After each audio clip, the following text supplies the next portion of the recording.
जाधव, जरा फास्ट चालवा गाडी. आज काही झालं तरी तात्यासाहेब निसटला नाही पाहिजे. हो मॅडम.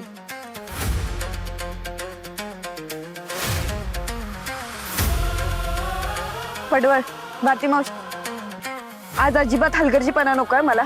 सगळ्यांनी अलर्ट राहा. आज तात्यासाहेब निसटले नाही पाहिजे हातनं. हो मॅडम.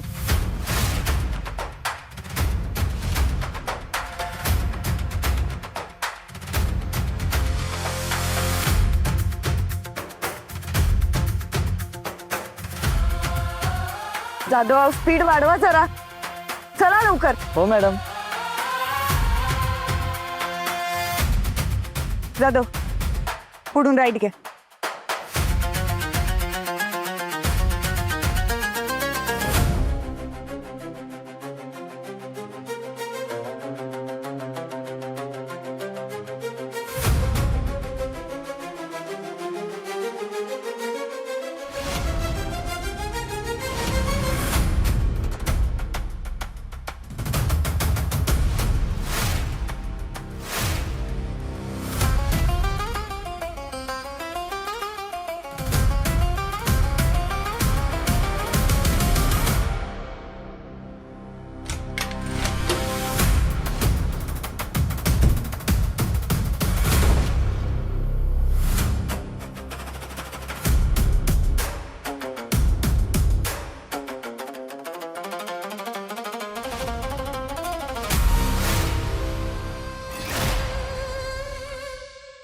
हेच ते लोकेशन.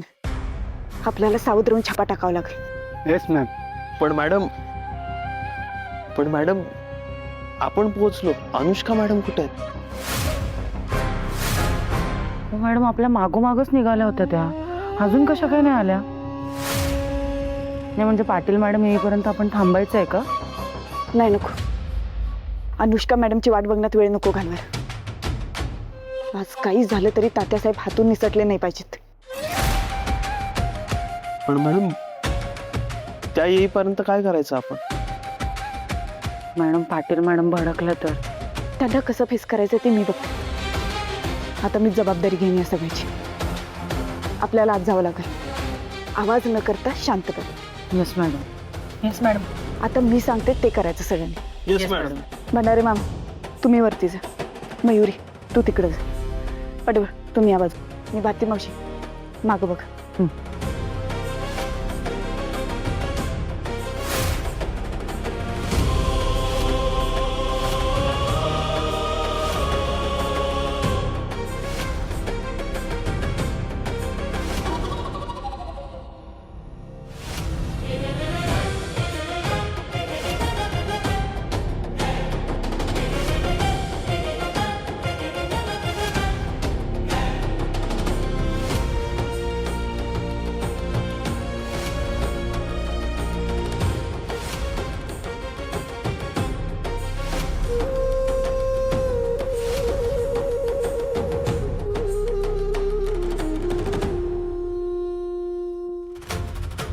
दिसलं कुणी?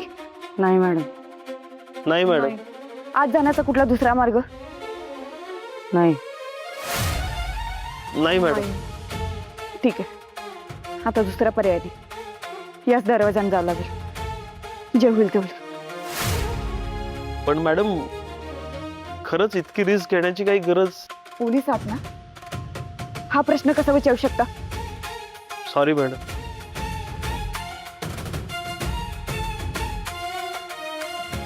चला.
बरोबर आहे, बरोबर, करेक्ट चालू आहे आपण.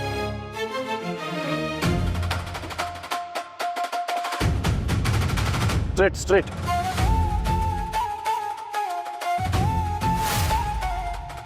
डावीकडे वळा म्हणते. हे बघ, 100 मीटरवरून आपल्याला उजवीकडे वळायचं. हा,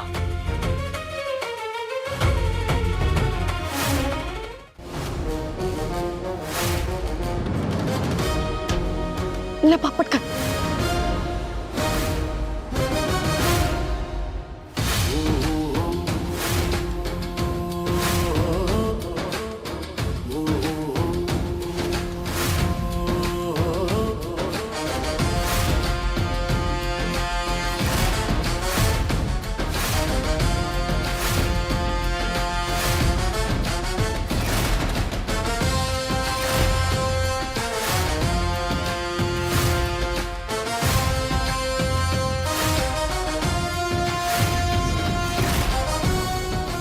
इथं तर कुणीच नाही.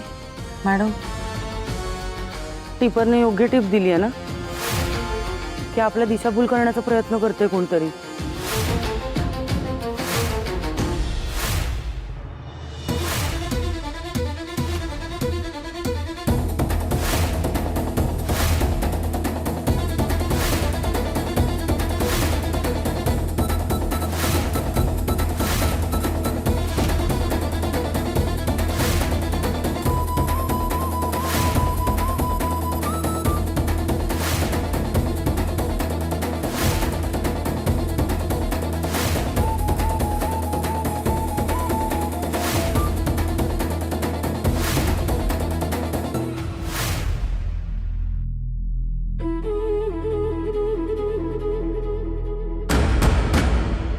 मॅडम, मला काय वाटतंय, या आधी सुद्धा आपल्याला तात्यासाहेबांनी असंच फसवलंय.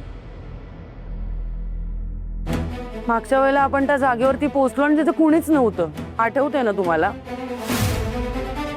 मॅडम, मला वाटतंय तात्यासाहेब आताही आपली फसवणूकच करतायत. हे असं नाचवून ना त्यांना असुरी आनंद मिळतोय. मलाही तसंच वाटतंय मॅडम. तात्यासाहेबांनी आपल्याला ह्या वेळी पण मूर्खातच काढलंय. मलाही तसंच वाटतंय. आता नक्की काय करायचं? आपण परत जायचं का? थांबून काय उपयोग होणार आहे? चला निघूया.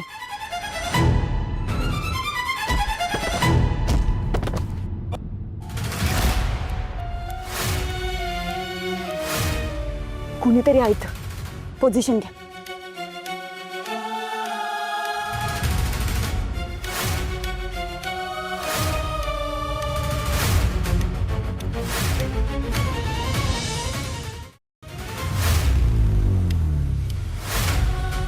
दादा, आता आपल्याला 500 मीटरवरून डावीकडे वळायचं.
थांब थांब थांब दादा थांब आता थांब.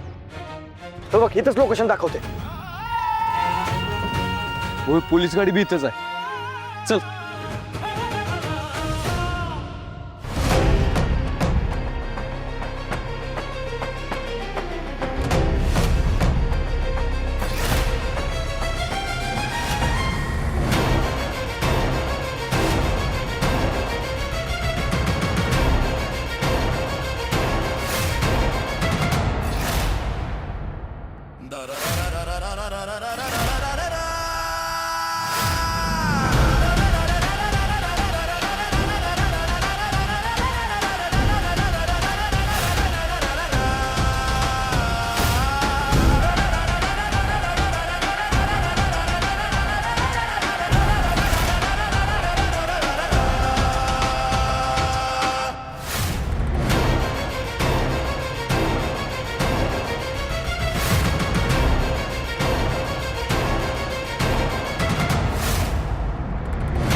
दादा याचं तर कोणीच दिसू ना की आपण याच्या आधी काय गडबड झाली असेल ना.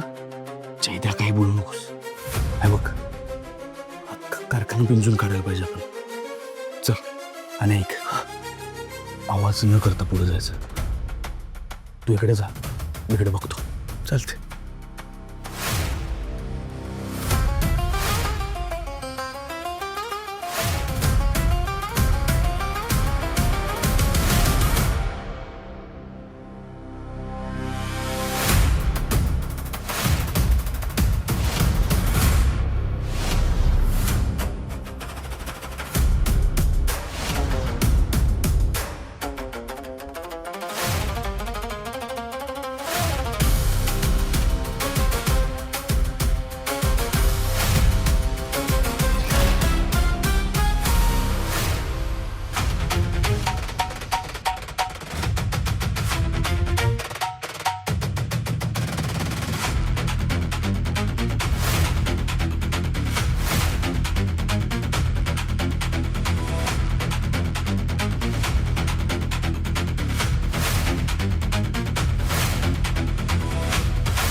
तुमची हत्यारं खाली टाका आणि हात वर करा.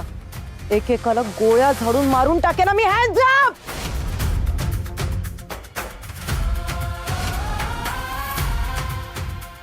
आता कान पकडून खाली बसायचं. खाली बसा. खाली बसा.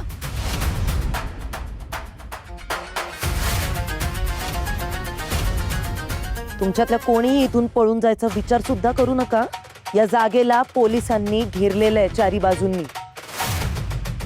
मग शहाणपणा करायला जाल आणि स्वतःचा जीव गमवाल. आता पटकन बोलायचं. इथे कुठला इल्लीगल व्यवसाय सुरू आहे? कुठला इल्लीगल धंदा सुरू आहे इथे? बोला पटकन. बोल. मॅडम आम्ही आमच्या मालकासाठी काम करतो. मालकांसाठी? कोण आहे तुमचा मालक? कुठे तुमचा मालक? इथे इथे आहे मी.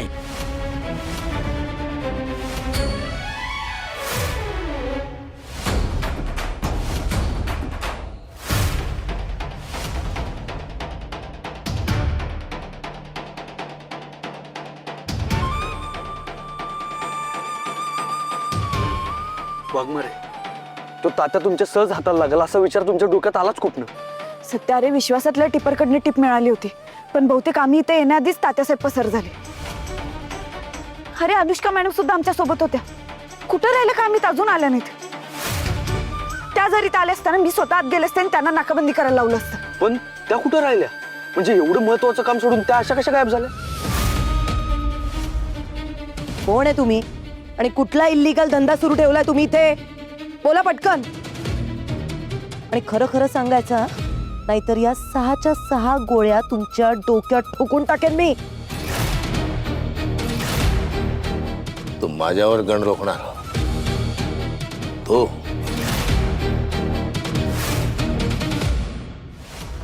घाल गोळ्या घाल. हा तात्यासाहेब पाटील तुझ्या समोर उभा आहे.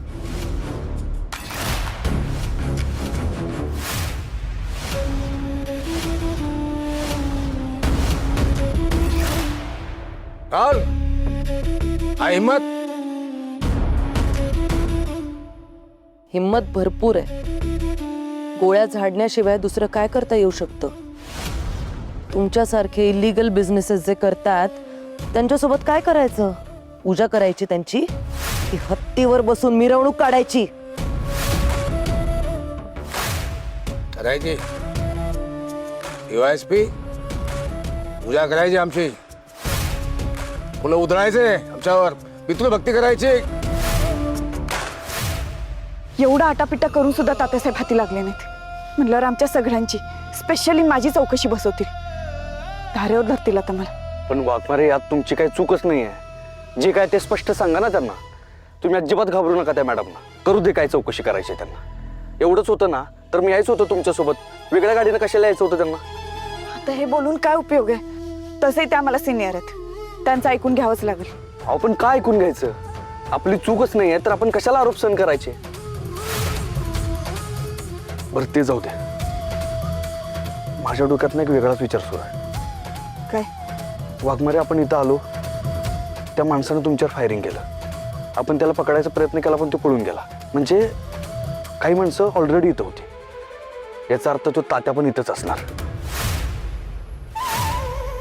तात्याला इथं पोलीस पकडायला येणार ही खबर त्याला आधीच कुणीतरी दिली असणार, नाहीतर त्याचं पळून जाणं शक्यच नव्हतं. पण त्याला ही खबर दिली कोण असेल? त्यांनी आदत ना बबडे आजी लेख. वा वा वा, गुड.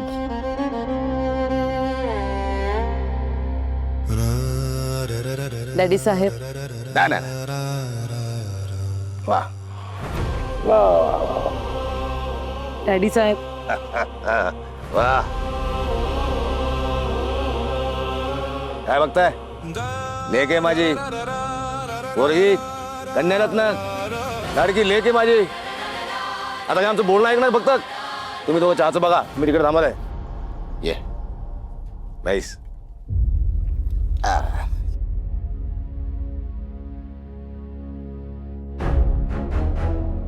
तू चांगली स्टुडंट झालीस बाबडे. एक क्षण घाबरलो होतो मी, म्हटलं चाप ओढते की काय, पोळी झाडते की काय, भीती वाटली होती एकदम. चला, म्हणजे माझा तुम्हाला घाबरवण्याचा प्रयत्न फेल नाही गेलाय तर. हा, लोकांना घाबरवणारे तात्या साहेब आज कोणाला तरी घाबरलेत आणि त्यांना घाबरवणारी व्यक्ती दुसरी तिसरी कोणी नसून खुद्द त्यांची मुलगीच आहे. पण आर्यनचं काय चाललंय? किती दिवस झाले त्याच्याशी बोललो नाही मी. डॅडी साहेब, आर्यनला मी सध्या अंडरग्राऊंड व्हायला सांगितलंय. मला अनुष्काने वेळीच कळवलं म्हणून, नाहीतर मंजूने आर्यनचा जीव घेतला असता. अनुष्का कोण? अनुष्का माझी वर्क कलीग, म्हणजे जवळची मैत्रीणच म्हणा खरं तर. आर्यनला पळवण्यामध्ये माझं नाव कुठे येऊ नये म्हणून मी अनुष्काला पाठवलं होतं. तिच्याकडूनच मला सगळ्या गोष्टी कळल्या. तिनेच मला सांगितलं की त्या मंजूने आपल्या आर्यनला बेदम मारहाण केली आहे. तिचं काम आता झालंय. तिला तिची पोस्टिंग मुंबईमध्ये हवी होती, ती मिळवून दिली. आपल्याला पुन्हा कधी गरज लागली तर बोलवून घेऊया तिला. या आर्यनचा प्लॅन फसला म्हणजे सत्या आणि मंजू वाचले. असं काय वाचला कोणाला ठाऊक तो सत्या त्या अपघातात. हे आनंद झाला होता मला, सत्या मेला किती बरं वाटलं होतं मला. जिवंत राहिला. त्या आर्यनला एक काम नीट करते. त्याला सांगितलं होतं ज्या कामासाठी पाठवलं ते काम कर. ते दिलं सोडून त्या मंजूच्या प्रेमात पडला. काय झाला फायदा त्या मंजूच्या प्रेमात पडून? डॅडी, हे बघा, जाऊ दे, तुम्ही शांत व्हा, चिडू नका असं. मला माहिती आहे ना आपला आर्यन किती हट्टी मुलगा आहे. आता जाऊ दे, ते सगळं सोडून द्या. असंही झालेल्या गोष्टींवर असं बोलण्यात काही अर्थ नाहीये. तू त्या आर्यनची नीट व्यवस्था केलीस म्हणून चिंता नाही मला. आता त्याला म्हणा काही दिवस बाहेर येऊ नकोस. हो, खरं तर तेच त्याच्यासाठी योग्य आहे. पण डॅडी साहेब, मी तुम्हाला सांगते, मी त्या मंजू आणि सत्याला अजिबात सोडणार नाहीये. आधी त्यांनी तुमचं आयुष्य उद्ध्वस्त केलं आणि आता आर्यनच्या पण बाबतीत ते दोघं जे काही वागलेत ना, त्या एका गोष्टीचा बदला घेतल्याशिवाय मी शांत बसणारच नाही. त्यांना कम्प्लिटली डिस्ट्रॉय केल्याशिवाय माझा आत्मा शांत होणार नाही. पण सगळं तुझ्या मनासारखं होणार. तुझ्या स्वभावावरून सांगतो. अति उत्साहाच्या भरात काही गोष्टी करायला जाशील, तुकडावर पडशील त्या आर्यनसारखं. या सत्या आणि मंजूची दोन हात करताना शरीराचा नाही, शारीरिक बळ नाही, डोक्याचा, बुद्धिबळाचा वापर करावा लागतो. पण कुठलाही पाऊल उचलायच्या आधी 10 वेळा विचार कर, मग पाऊल उचल. काय सत्या आणि मंजू ह्या खळसूत्री बावल्या, याचे जे दोर आहेत ना, दोर, ते आपल्या हातात यायला पाहिजे. त्या बावल्यांचे दोर आपल्या हातात आले ना की त्यांचा खेळ संपला समजायचं.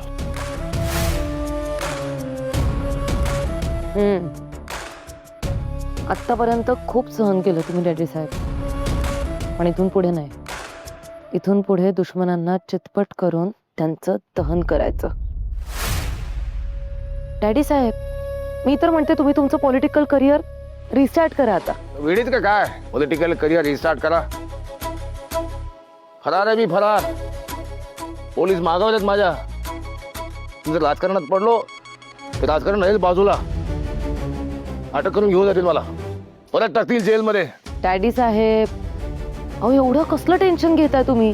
सगळं शक्य होईल, ओव्हरथिंक करू नका. आत्ताच तर तुम्ही म्हणालात ना की बाहुल्यांच्या दोऱ्या आपल्या हातात असायला हव्या, म्हणजे डाव टाकला की जीत आपलीच होणार.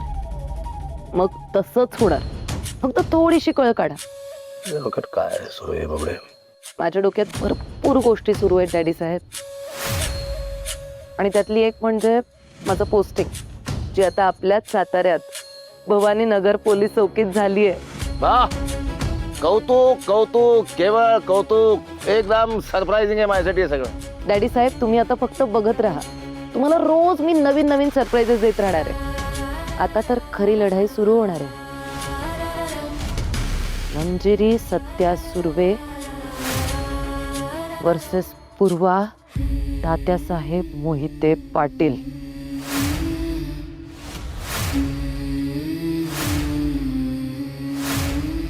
तुझ्या कामाबद्दल मला तीळ मात्र शंका नाही बाबडी. मला माहिती आहे तू कायद्याला हाताशी धरून त्यांना बरोबर संपवशील. तर एक लक्षात ठेवायचं, हे सत्या आणि मंजू अतिशय हुशार आहे. डोंट वरी डॅडी साहेब, ते जरी हुशार असतील ना तरी मी हुशारीत PhD केली आहे. तुम्ही आता बघाच त्यांच्या हुशारीला मी कसं माझ्या पायाखाली चिरडते ते. डॅडी साहेब, तुमचं समाजात काय स्टेटस होतं? एक मोठं नाव होतं, तात्यासाहेब मोहिते पाटील. ते कोणामुळे धुळीत मिसळलं? त्या सत्या आणि मंजूमुळे.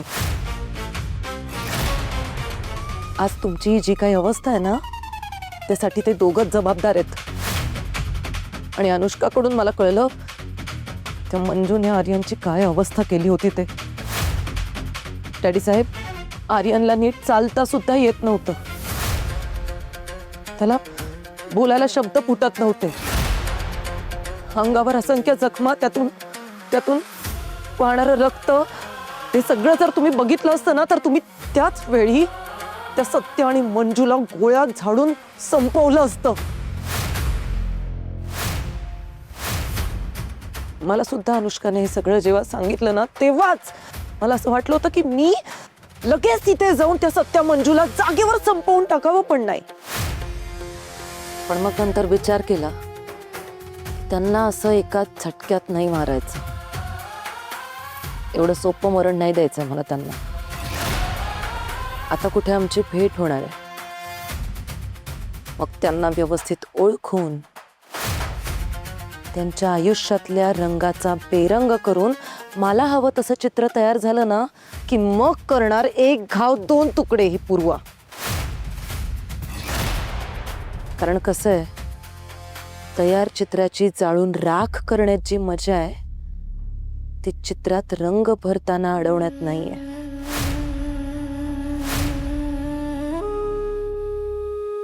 Very good. तू त्या सत्या मंजूला कमी समजू नकोस. तिच्या चतुर माणसं आहे ते. आजपर्यंत त्यांच्या हाती नाही लागलो मी. ते आहेतच माझ्या मागावर. आज तू अलर्ट केल्यामुळं वाचलो मी.